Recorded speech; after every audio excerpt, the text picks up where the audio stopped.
دنیا کا یہ قاعدہ ہے کہ جب کسی سے کسی کو کوئی غرض ہوتی ہے، جس سے غرض ہو اس کی خوشامد کی جاتی ہے، اس کے سامنے ایسے کام کی جاتی ہے جو اس کو خوش کرانے والے ہو، اس کی پسندیدہ ہو، اور یوں وہ شخص خوش ہو کر دوسرے شخص کے غرض کو پورا کر دیتا ہے۔ یاد رہے کہ یہ قاعدہ اللہ تعالیٰ کی ذات سے مانگنے میں بھی کام کرتا ہے، جیسا کہ احادیث میں یہ بات ملتی ہے کہ جب بھی اللہ تعالیٰ سے دعا مانگو تو پہلے خوب اللہ کی تعریف کرو، اس کے محبوب پر درود السلام بھیجو اور پھر دعا مانگو۔ تو دوستو، اس لیے آج کی اس ویڈیو میں ہم آپ کو ایسے کلمات بتانے جا رہے ہیں کہ جن کلمات کو اللہ تعالیٰ کے محبوب ترین کلمات کہا گیا ہے۔ ان کلمات کا ذکر کرنے سے اللہ تعالیٰ کی ذات خوش ہوتی ہے،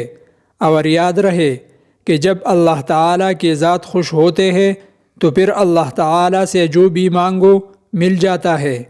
یہ کلمات کیا ہے اور ان کلمات کو دعا قبول کروانے کے لیے کیسے پڑھنا ہے، اس ویڈیو میں ہم آپ کو مکمل تفصیل سے بتائیں گے۔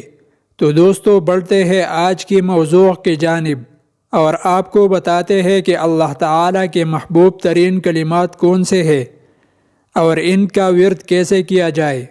تو یاد رہے کہ اللہ تعالیٰ کو جو کلمات بہت ہی زیادہ محبوب اور پسند ہے وہ کلمات یہ ہے: سبحان اللہ والحمد للہ ولا الہ الا اللہ واللہ اکبر۔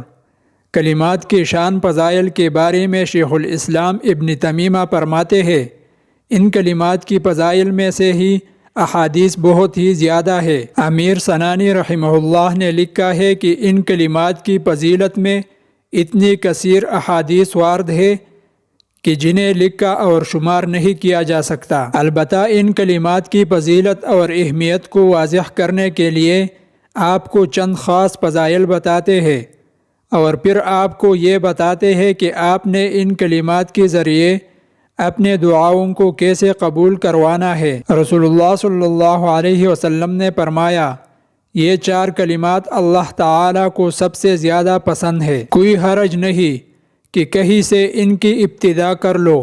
سبحان اللہ والحمد للہ ولا الہ الا اللہ واللہ اکبر، صحیح مسلم۔